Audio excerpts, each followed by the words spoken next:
2024-25 സാമ്പത്തിക വർഷത്തിലേക്കുള്ള ബഡ്ജറ്റിന്റെ ധനാഭ്യർത്ഥനകളെ ഞാൻ സർവാത്മന സ്വാഗതം ചെയ്യുന്നു. പ്ലീസ് ഇന്ററപ്റ്റ് ചെയ്യരുത്. അദ്ദേഹം സംസാരിക്കട്ടെ. സംസാരിച്ചോ. സാർ, കേരളത്തിന്റെ സ്ത്രീ മുന്നേറ്റത്തിന് അഭിമാനകരമായ പാരമ്പര്യമുണ്ട്. അടുക്കളയിൽ നിന്നും അരങ്ങത്തേക്ക് കടന്നു വന്ന ആ മുന്നേറ്റം ഇന്ന് നാടിന്റെ സമസ്ത മേഖലകളിലും തിളക്കമുള്ള കാഴ്ചകളായി മാറിക്കഴിഞ്ഞു.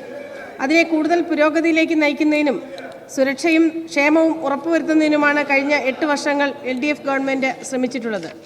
സ്ത്രീകളുടെ മാത്രമല്ല സാർ, പൊതുസമൂഹത്തിൻ്റെയും പ്രത്യേകിച്ച് കുട്ടികളുടെയും സുരക്ഷിതത്വം ഉറപ്പുവരുത്തുന്നതിന് സർക്കാർ പോലീസ് ഡിപ്പാർട്ട്മെൻറ്റുമായി ചേർന്ന നിരവധിയായ പദ്ധതികളാണ് നടപ്പിലാക്കി വരുന്നത്.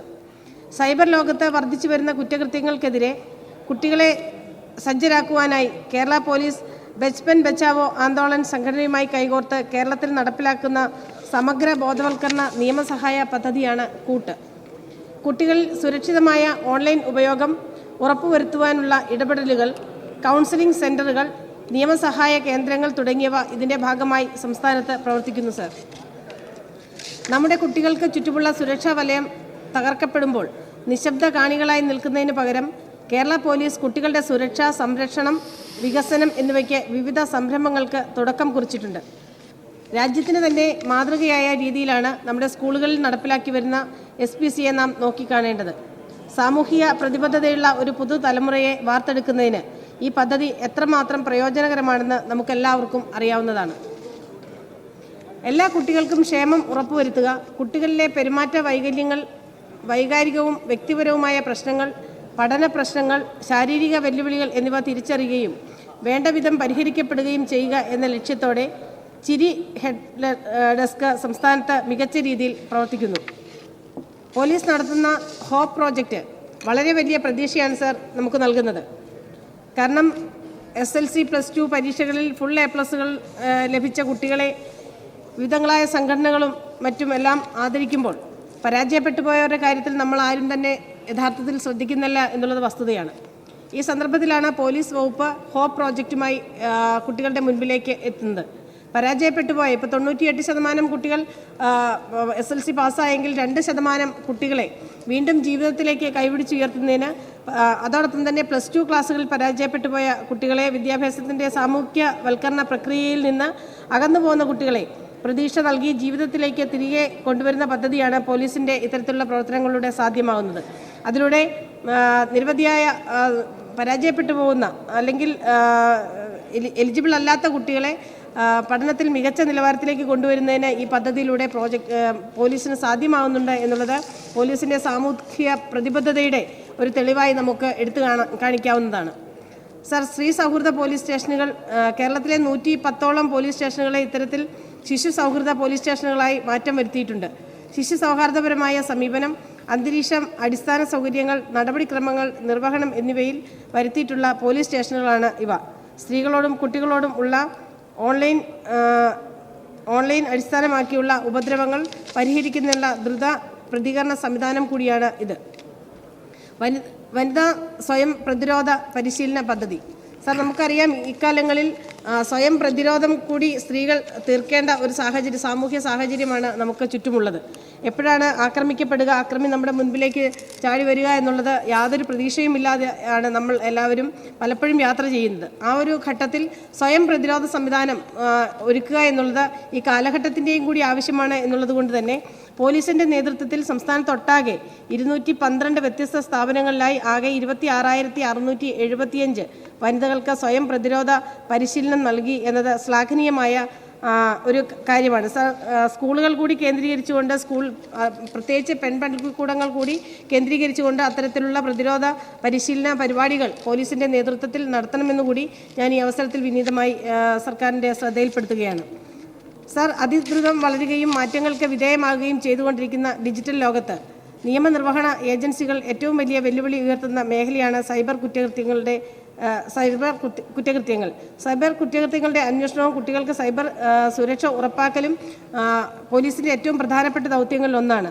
കുട്ടികൾക്കെതിരെയുള്ള ലൈംഗിക ചൂഷണം, അശ്ലീല ചിത്ര പ്രദർശനം എന്നിവ തടയുക എന്ന ലക്ഷ്യത്തോടെ പ്രവർത്തിക്കുന്ന ഒരു പ്രത്യേക യൂണിറ്റ് ഇന്ന് പോലീസ് സംവിധാനത്തിലുണ്ട്. CCSC എന്നാണ് അതിൻ്റെ പേര്. ഏറ്റവും മികച്ച രീതിയിൽ അത്തരത്തിലുള്ള പ്രവർത്തനങ്ങൾ ഇന്ന് പോലീസ് ഡിപ്പാർട്ട്മെൻറ്റ് ഈ വിഷയത്തിൽ ഏകോപിപ്പിക്കുന്നു എന്നുള്ളത് നമുക്കെല്ലാവർക്കും ശുഭപ്രതീക്ഷ നൽകുന്ന ഒരു കാര്യമാണ്. സർ, മാത്രമല്ല വൈകി കിട്ടുന്ന നീതി നിഷേധത്തിന് തുല്യമാണ് എന്ന് മാനിച്ചുകൊണ്ട് കേരള പോലീസിൻ്റെ കാര്യക്ഷമമായ ഇടപെടലിൻ്റെ ഭാഗമായി NCRB റിപ്പോർട്ട് പ്രകാരം കുറ്റപത്രം സമർപ്പിക്കുന്നതിലും കുറ്റാന്വേഷണത്തിലും ശിക്ഷ നടപ്പാക്കുന്നതിലും കേരളം മറ്റ് സംസ്ഥാനങ്ങളെക്കാൾ രാജ്യത്ത് തന്നെ മാതൃകയാകുന്ന തരത്തിൽ മുന്നിലാണ് എന്ന് പറയുന്നതും നമ്മുടെ സംസ്ഥാനത്ത് പോലീസ് എത്രമാത്രം കാര്യക്ഷമമായ പ്രവർത്തനങ്ങളാണ് ആ വിഷയങ്ങളിൽ കാഴ്ചവെക്കുന്നത് എന്നുള്ളതിൻ്റെ ഒരു നേർസാക്ഷ്യമാണ് സാർ. അതിനോടൊപ്പം തന്നെ നമുക്ക് പറയാനുള്ളത്, പോലീസ് ഇത്രയും കാര്യക്ഷമമായ രീതിയിൽ ജനങ്ങൾക്ക് അവരുടെ ലോ ആൻഡ് ഓർഡർ സംരക്ഷിക്കുന്നതിനും ജനങ്ങളുടെ സുരക്ഷിതത്വം ഉറപ്പാക്കുന്നതിനുമായി പ്രവർത്തിക്കുന്നു. അത്തരത്തിൽ പ്രവർത്തിക്കുന്നതിൻ്റെ ഭാഗമായി ഏതാണ്ട് 31ഓളം പുരസ്കാരങ്ങൾ പോലീസ് സേനയ്ക്ക് ലഭിച്ചിട്ടുള്ള ഒരു സാഹചര്യം കൂടി നമുക്ക് മുൻപിലുണ്ട്.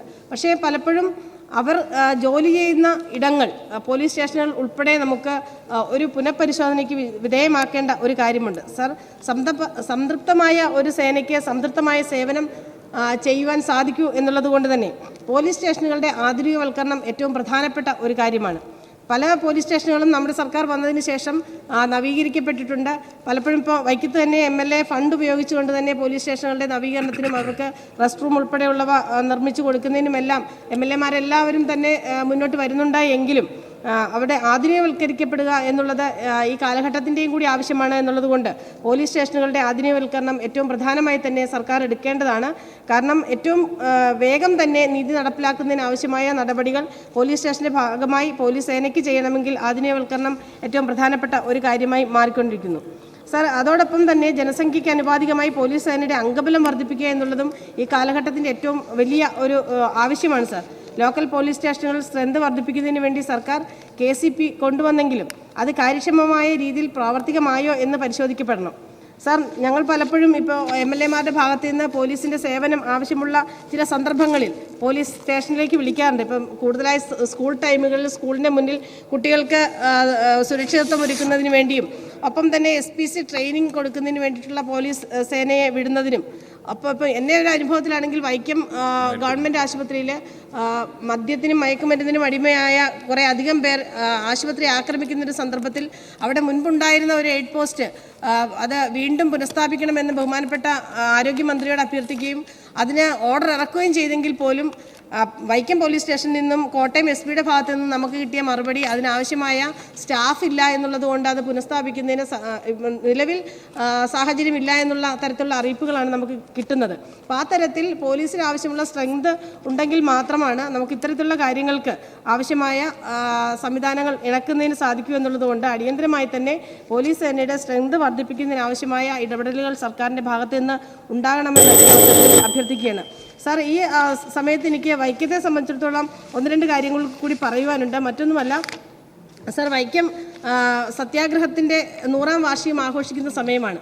വൈക്കം പോലീസ് സ്റ്റേഷനിൽ അന്ന് വൈക്കം സത്യാഗ്രഹത്തിന് പങ്കെടുത്ത സത്യാഗ്രഹികളെ രാജാവിൻ്റെ അല്ലെങ്കിൽ രാജഭരണകൂടം പാർപ്പിച്ചിരുന്ന പോലീസ് സ്റ്റേഷൻ ഇന്നും അവിടെ ജീർണാവസ്ഥയിലാണ്. അത് ഈ സെൻറ്റിനറി ആഘോഷങ്ങളുടെ ഭാഗമായി അത് പുനർനിർമ്മിച്ച് അത് പൈതൃക സ്മാരകമായി മാറ്റണം, സംരക്ഷിക്കണമെന്നുള്ള ഒരു അഭ്യർത്ഥന ഞാൻ സർക്കാരിൻ്റെ മുന്നിൽ വയ്ക്കുന്നു. ഒപ്പം തന്നെ സാർ, വൈക്കം പോലീസിന് 2.91 ഏക്കർ സ്ഥലം വൈക്കത്തുണ്ട്. അവിടെയാണ് വൈക്കം പോലീസ് സ്റ്റേഷനും ഒപ്പം തന്നെ ഇപ്പോൾ ഒരു ഫ്ലാറ്റ് DYSP ഓഫീസ് പ്രവർത്തിക്കുന്നത്. അതിനുശേഷം വീണ്ടും ഒരു 2 ഏക്കറോളം ഭൂമി മിച്ചമുള്ളിടത്ത് ഏതാണ്ട് 18ഓളം ക്വാർട്ടേഴ്സുകൾ ജീർണാവസ്ഥയിലാണ് സാർ. ആ ക്വാർട്ടേഴ്സുകളെ നവീകരിക്കുകയോ അത് കൈമാറി